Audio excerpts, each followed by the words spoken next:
Football বিশ্বকাপের আসন্ন আসর নিয়ে বড় সুখবর দিল ফিফা। গত আসরের তুলনায় প্রাইজ মানি বাড়ানো হয়েছে 50%-এরও বেশি। 2026 আসরের চ্যাম্পিয়ন দল পাবে 5 কোটি মার্কিন ডলার পুরস্কার, বাংলাদেশি মুদ্রায় যা 610 কোটি টাকার বেশি। তাছাড়া অংশগ্রহণ করলেই দলগুলো পাবে 90 লাখ ডলার। সব মিলিয়ে আসরের প্রাইজ মানি ধরা হয়েছে 72 কোটি 70 লাখ মার্কিন ডলার।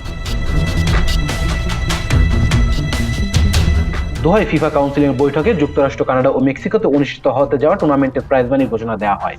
বিশ্ব ফুটবলের অভিভাবক সংস্থা জানিয়েছেন 2022 সালে কাতার বিশ্বকাপের তুলনায় 50% বাড়ানো হয়েছে এবারের প্রাইজ মানি। আসরের জন্য মোট বরাদ্দের অর্থের পরিমাণ 72 কোটি 70 লাখ মার্কিন ডলার, 120.89 টাকা ধরে বাংলাদেশি মুদ্রায়, যার পরিমাণ দাঁড়ায় 8,878 কোটি 21 লাখ 12 হাজার টাকার বেশি। এর মধ্যে প্রস্তুত ব্যয় বাবদ প্রতিটি দেশের ফিফার কাছ থেকে পাবে 15 লাখ করে মার্কিন ডলার। বাকি অর্থগুলো ভাগ হবে চ্যাম্পিয়ন থেকে শুরু করে 48তম অবস্থানে থাকা দলগুলোর মধ্যে।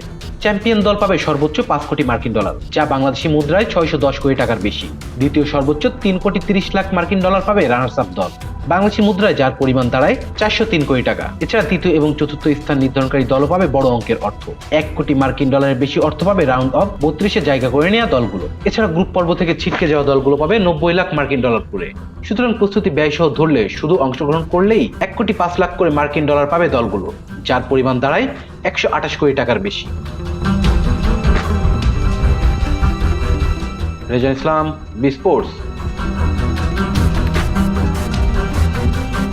Please subscribe our channel to get more information about sports world.